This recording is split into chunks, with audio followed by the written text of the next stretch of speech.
के भक्त श्री प्रहलाद जी का चरित्र सुनाया गया। 4 युग हैं और चारों युगों में 4 राक्षस।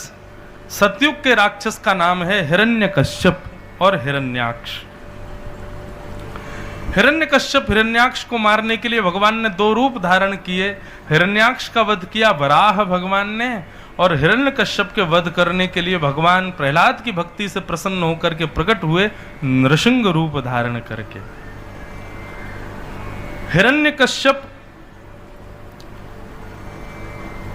अपने भाई की मृत्यु का बदला लेने के लिए नारायण से युद्ध करना चाहता है, और उसके लिए अमर बनने के लिए वो हिमालय पर गया। हिमालय पर जाकर के हिरण्यकश्यप ने खूब भजन किया, ब्रह्मा का स्मरण किया। ब्रह्मा जी ने प्रकट होकर के कहा, वरदान मांगो हिरण्यकश्यप, क्या चाहिए? तो उसने कहा, अमर बना दीजिए। ब्रह्मा जी बोले, ये संभव नहीं है, कुछ और मांगो। तब हिरण्यकश्यप ने बहुत सारे वरदान मांगे, ना ऊपर मरूं, ना नीचे मरूं, ना अंदर मरूं, ना बाहर मरूं, ना सजीव से मरूं, ना निर्जीव से मरूं, ना इंसान से मरूं, ना जानवर से मरूं, 12 महीनों में कभी ना मरूं, ना दिन में मरूं, ना रात में मरूं। इस प्रकार बहुत सारे वरदान मांगे, और ब्रह्मा जी ने कह दिया, तथास्तु। हिरण्यकश्यप हंसने लगा। मैंने कहा था अमर बना दो, आपने मना कर दिया, और मैंने वही अमर इतने विस्तार रूप में मांगा तो आपने कहा तथास्तु। अब कौन मार सकता? मैंने तो कुछ छोड़ा ही नहीं। ब्रह्मा जी बोले, 2-4 और सोच ले, कुछ रह गए हो तो वो भी मांग ले, लेकिन फिर भी मैं कह दूंगा कि तू मरेगा। हिरण्यकश्यप ने 2-4 और सोचे, बोले, ना सजीव से मरूं, ना निर्जीव से मरूं, तथास्तु। आपके द्वारा बनाए गए किसी जीव से ना मरूं, तथास्तु। और कुछ रह गया? नहीं, सब हो गया। बोले, फिर भी तू मर जाएगा। हिरण्यकश्यप बोला, अब कैसे मरूंगा? बोले, वो जब तू मरेगा तब पता चलेगा। हिरण्यकश्यप बोले, अब ठीक है, जब तक जीवित हैं तब तक दिग्विजय करें। और सबसे पहले आक्रमण किया उसने स्वर्ग पर, जाके देवताओं को बंदी बना लिया। पृथ्वी पर आया। बंधुओं, भागवत में एक जगह लिखा है कि हिरण्यकश्यप जब स्वर्ग का राजा बन गया और सारे देवताओं को इसने अपना दूत बना लिया, तब पृथ्वी का एक फायदा हुआ था। क्या? कि पृथ्वी पर किसानों को मेहनत नहीं करनी पड़ती थी, पृथ्वी अपने आप ही अनाज उगा देती थी। क्यों? हिरण्यकश्यप इतना क्रूर था कि इसने पृथ्वी पर अपने अंगुष्ठ को रख दिया और कहा, यदि तुमने किसानों को परेशान किया, इन लोगों को हल जोतना पड़े और बुवाई करनी पड़े, जुताई करनी पड़े, यदि ये सब करके तुम में से अन्न जल आदि, अन्न फल आदि प्रकट होंगे तो मैं तुमको रसातल में फेंक दूंगा। तो पृथ्वी हिरण्यकश्यप के डर के मारे बिना मेहनत के, बिना बीज बोए ही अनाज उगाती थी।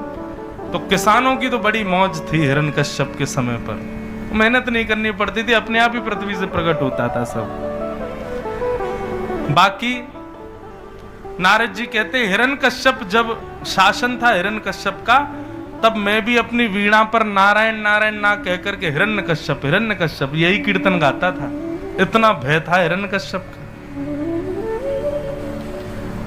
लेकिन बंधुओं, कितना भी बड़ा राक्षस, कितना भी बड़ा पराक्रमी, कितना भी बड़ा बलवान हो, ठाकुर जी तो कोई ना कोई योजना बना ही देते हैं। हिरण्यकश्यप जब तपस्या के लिए गया तो उसकी पत्नी गर्भवती थी, और जैसे ही वो तपस्या पर गए, नारद जी ने आकर के उनकी पत्नी को भागवत की कथा सुनाई, और भागवत की कथा गर्भ में बैठे हुए बालक ने सारी श्रवण की, और उसी का परिणाम हुआ कि 9 महीने के पश्चात जब बालक ने जन्म लिया तो हिरण्यकश्यप जैसे राक्षस कुल में भगवान के परम भक्त श्री प्रहलाद जी का प्रादुर्भाव।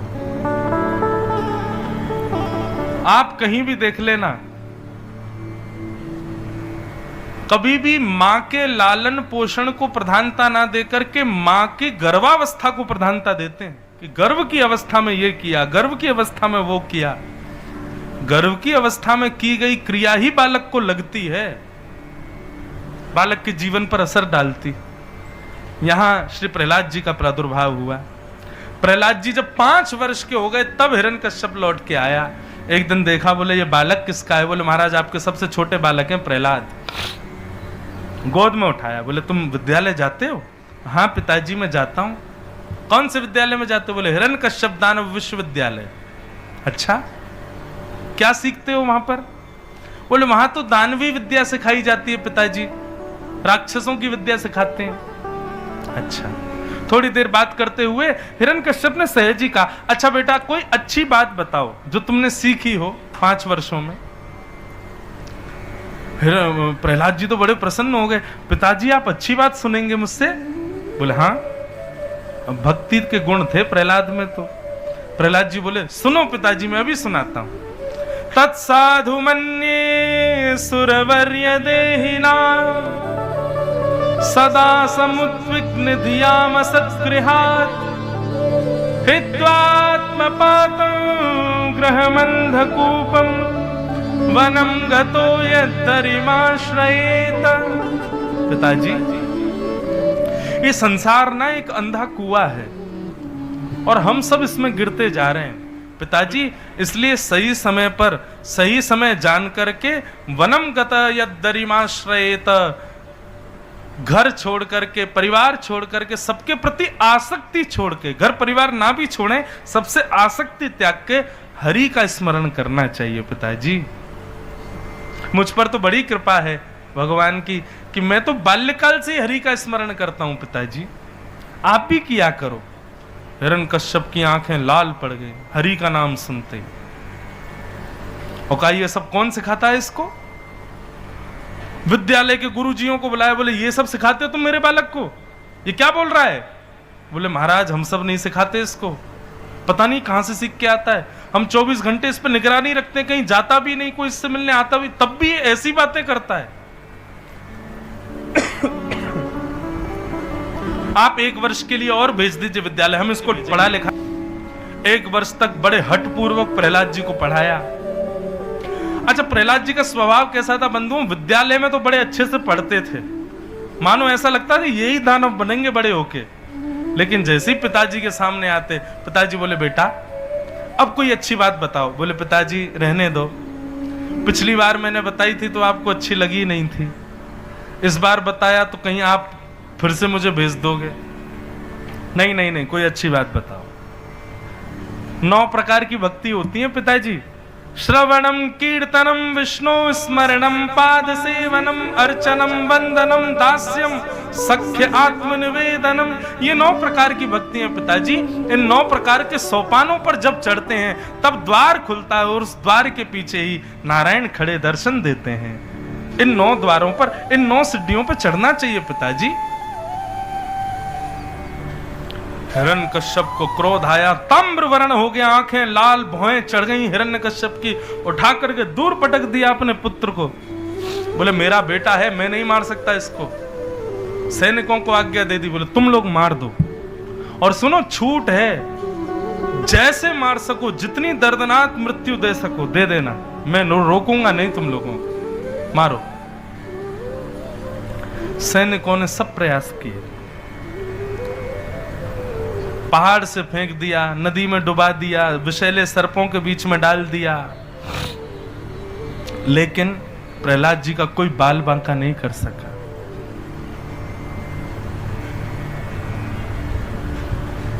प्रहलाद जी से एक सैनिक ने जाकर के पूछा, प्रहलाद तेरे पास कोई कवच है, कोई टोना टोटका कर रखा है तूने जो तू मरता नहीं है?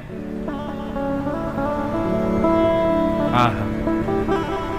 प्रहलाद जी महाराज कहते हैं मेरे पास एक कवच है, जानना चाहते हो कौन सा कवच? राक्षस बोले बताओ। बोले मेरे पास एक कवच है, दंता गजानाम कुलिशाग्र निष्ठुर शीर्णायते ते नवलम ममैतत् महाविपत्ताप विनाशनोयम जनार्दनानुस्मरणानुभाव। प्रहलाद जी कौन से कवच के बारे में चर्चा कर रहे हैं? ध्यान से सुनो सब लोग, इधर देखो। प्रहलाद जी कहते हैं मेरे पास केवल और केवल हरिस्मृति रूपी कवच है।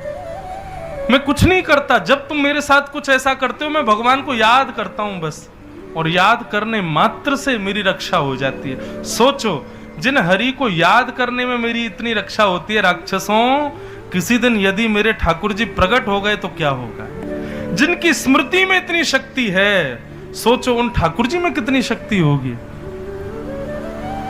इसलिए भैया तुम लोग भी छोड़ो ये सब राक्षसपना, तुम भी भजन करने लग जाओ। ठाकुर जी बड़े बलवान हैं हमारे।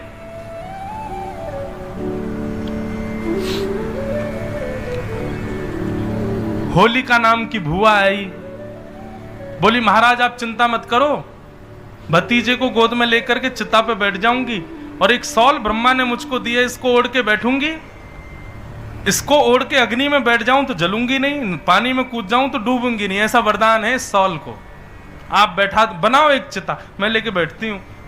अपनी बुआ के गले लग गए प्रहलाद जी, बुआ आई है मेरी, बुआ बुआ करके उनकी गोद में बैठ गए। जैसे ही चिता में अग्नि लगी, प्रहलाद जी ने देखा, ओ तो बुआ तो पुआ लेके आती है, लेकिन ये बुआ तो हमारी चिता लेके आई है, जलावे आई है हमें, कोई बात नहीं। प्रहलाद जी बैठे बैठे बैठे चिता के ऊपर ही और हरिस्मरण करने लगे, हरिश शरणम हरिश शरणम हरिश शरणम हरिश शरणम। ऐसा कीर्तन किया प्रहलाद जी ने कि चिता के बीच में उनके मुख से निकल रहे कीर्तन और प्रहलाद जी के स्पर्श से होलिका भी उन्हीं के साथ कीर्तन करने लगी। दोनों भुजा उठा उठा करके कीर्तन करने लगे चिता के बीच में। इतने में प्रहलाद जी को बुद्धि आई और प्रहलाद जी ने होलिका की सौल उतार करके खुद ओढ़ ली, और इतने में ही अग्नि में जल करके राख हो गई होलिका और प्रहलाद जी की रक्षा हो गई। बोलो भक्त वत्सल भगवान। भक्ति बंधुओं केवल भगवान से मिलाती है, यही मत सोचो, भक्ति बुद्धि भी देती है, बुद्धि युक्त करती है भक्ति।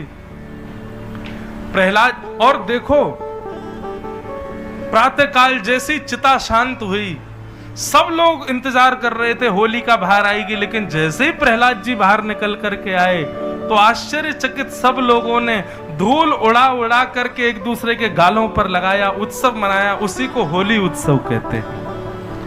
होली बंधुओं क्यों मनाई जाती है? एक भक्त की रक्षा हुई थी, इसलिए होली मनाई जाती है। प्रहलाद जी की स्मृति में हम लोग होली मनाते हैं, लेकिन हमारे हिंदुओं को पता ही नहीं कि हम होली क्यों मनाते हैं। कई लोगों को तो आज ही पता चला होगा कि होली, अच्छा इतने साल से इसलिए मना रहे थे हम। प्रहलाद की रक्षा से इतने आनंदित हो गए सब नगरवासी जन कि उन्होंने उसी होलिका के चिता की जो धूल थी उसी को उड़ा करके उत्सव मनाया, वही होली का उत्सव हो गया। प्रहलाद जी मर नहीं रहे, विद्यालय चले गए पढ़ने पुनश्च। एक दिन विद्यालय में जाकर के सब बालक खेल खेल रहे थे, कोई कुछ खेल रहा था, सबने कहा प्रहलाद तुम भी खेलो। प्रहलाद जी बोले मैं ये सब खेल नहीं खेलता, मेरा खेल दूसरा है। बोले कौन सा खेल है? बोले मेरा खेल कीर्तन रूपी खेल है। बोले अच्छा, और इस कीर्तन रूपी खेल में सामग्री कौन कौन सी प्रयोग की जाती है? प्रहलाद जी महाराज बोले मंजीरा और मृदंग, इन दो के साथ कीर्तन रूपी खेल खेलते हैं। सब बालक आनंदित हो गए, नाचने लगे और प्रहलाद जी के साथ में कीर्तन करने लगे। कीर्तन करते करते करते उसकी स्थिति ऐसी हुई महाराज, सब लोग नाचने लगे, सब लोग गाने लगे, जो कीर्तन को सुने वही कीर्तन में आके नाचने लग जाए। बंधुओं, कीर्तन का मतलब क्या है? कीर्तन का मतलब जहां पर व्यक्ति अपने तन की सुध बुध खो करके ठाकुर जी की कीर्ति का गान करे, उसको कीर्तन कहते हैं। जहां पर ये विचार करे आगे वाले क्या सोचेंगे, शर्म आ रही है, मैं तो नहीं नाच रहा है, मैं तो ताली नहीं बजा रहा, मैं तो नहीं गा रहा, मेरा स्वर बढ़िया नहीं, इस प्रकार अपनी देह की सुध रखे, वो कीर्तन नहीं। जहां पर सुध भूल, देखो सोच समझ के प्री प्लान्ड नाचे आप कीर्तन में, वो नृत्य उचित नहीं। कीर्तन में मंत्र मुग्ध होकर के पैर अपने आप थिरकने लग जाएं, हाथ अपने आप उठ जाएं और महाराज मन करे कि नाच लें थोड़ा झूम करके, समझो वही नृत्य श्रेष्ठ है, वही कीर्तन श्रेष्ठ, वही नृत्य श्रेष्ठ। जहां प्री प्लान करना पड़े वो श्रेष्ठ नहीं है। इस प्रकार प्रहलाद जी महाराज कीर्तन करने लगे और सारे बालक उनके साथ उस कीर्तन में आनंदित हो गए। हिरण्यकश्यप के कानों में जब ये बात पहुंची, हिरण्यकश्यप दौड़े दौड़े आए, आकर के प्रहलाद को धक्का दिया, कहां है तेरा हरि? प्रहलाद बोले पिताजी सब जगह, आप में, मुझ में, खंबाई अग्निम सलिलम महिम च, हम सब में। आप ऐसी कोई जगह नहीं बता सकते जहां वो नहीं है। बोले अच्छा, क्या इस खंभ में है? बोले हाँ, मुझे दिख रहे हैं। जैसे ही खंभ का भेदन किया, भगवान नृसिंह प्रकट हो गए। बोलो नृसिंह भगवान की। सब लोग हाथ जोड़ के प्रणाम करो नृसिंह भगवान। सत्यम भितातुम निज भृत्य भाषितम व्याप्तिम च भूतेष्वखिलेषु चात्मनः अदृश्यता तद्भुत रूपमद्वहम् स्तंभे सभायान मृगं अमानुषम्। नृसिंह भगवान को सबने प्रणाम किया। प्रहलाद की भक्ति के कारण भगवान नृसिंह बनकर के आए, हिरण्यकश्यप के साथ युद्ध किया। शाम का समय जैसे ही हुआ, भगवान ने अपनी गोद में हिरण्यकश्यप को लिटाया और भवन के मुख्य द्वार पर जाकर के बैठ गए। जैसे ही मारने लगे, हिरण्यकश्यप बोला आप मुझे नहीं मार सकते, मैंने ब्रह्मा से वरदान मांगा। बोले भगवान बोले जल्दी जल्दी गिनाओ कौन कौन से वरदान मांगे।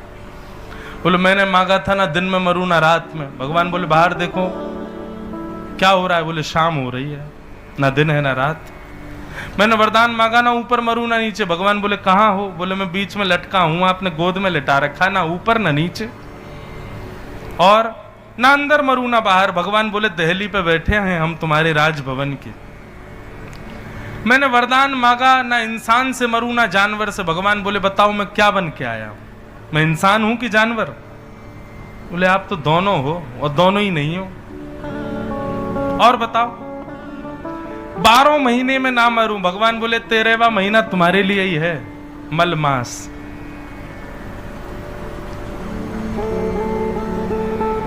ब्रह्मा के बनाए हुए किसी से भी ना मरूं।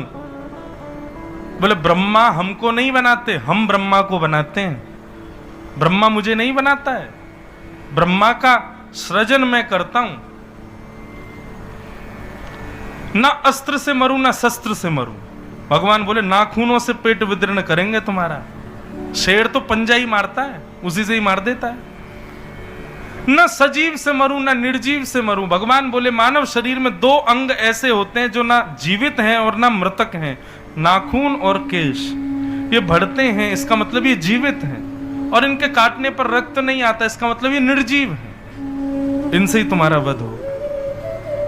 इतना कहते ही भगवान ने विशाल हुंकार भरते हुए तीनों लोग कंपायमान हो गए और नृसिंह भगवान ने अपने विशाल पंजों से पेट विदीर्ण करके उसका गोविंदाय नमो नमः बोलो भक्तवत्सल भगवान की हिरण्यकश्यप का वध किया। और वध करने के बाद क्रोध में भर गए। सब ने आकर के मनाया, लेकिन नृसिंह भगवान का क्रोध शांत नहीं हुआ। तब ब्रह्मा जी ने प्रहलाद से कहा तुम जाके स्तुति गाओ। और प्रहलाद ने भगवान की स्तुति गाई और प्रहलाद की स्तुति सुनते ही भगवान शांत हो गए। प्रहलाद को गोद में भर लिया, हृदय से लगा लिया और कहा प्रहलाद कुछ मांग लो। बोले सब कुछ देने के बाद आप कह रहे हो कुछ मांग लो, सब तो दे दिया आपने। भगवान बोले क्या दिया हमने। बोले आपने कभी शंकर जी को गोद में बिठाया। बोले नहीं, जो शंकर जी को नहीं मिला वो मुझे मिला। आपने कभी ब्रह्मा को अपने हृदय से लगाया। बोले नहीं, जो ब्रह्मा को नहीं मिला वो मुझे मिला। आपने कभी लक्ष्मी के सिर पर हाथ रखा। बोले नहीं। बोले जो लक्ष्मी को नहीं मिला, ब्रह्मा को नहीं मिला, देवादिदेव शंकर को नहीं मिला, वो इस राक्षस के बेटे प्रहलाद को मिल गया। और क्या मांगू नाथ मैं आपसे, मुझे कुछ नहीं चाहिए। और कृपा करके यदि आप देना चाहते हैं तो एक ही वरदान दे दीजिए, यदि राशि शमे कामान वराम स्वाम वरदर्शभ काना कामानाम हृदय संरोहम भवतस्तु व्रणे वरम। हे नाथ, मेरे मन में आपके अलावा कुछ और मांगने की कभी इच्छा ही पैदा ना हो, ऐसी कृपा कर दो। जब मांगूं तब आपको मांगूं, आप मुझे मिल जाओ, बस आप मेरे हो जाओ, मुझे और कुछ नहीं चाहिए नाथ। आपसे मेरा संबंध हो जाए, मुझे और कुछ नहीं चाहिए नाथ, बस ये कृपा मेरे ऊपर कर दीजिए। भगवान ने प्रहलाद के ऊपर अनुग्रह किया और अनुग्रह करते हुए ठाकुर जी प्रहलाद को आशीर्वाद देके वहां से प्रस्थान कर गए। बोलो भक्तवत्सल भगवान की। इस प्रकार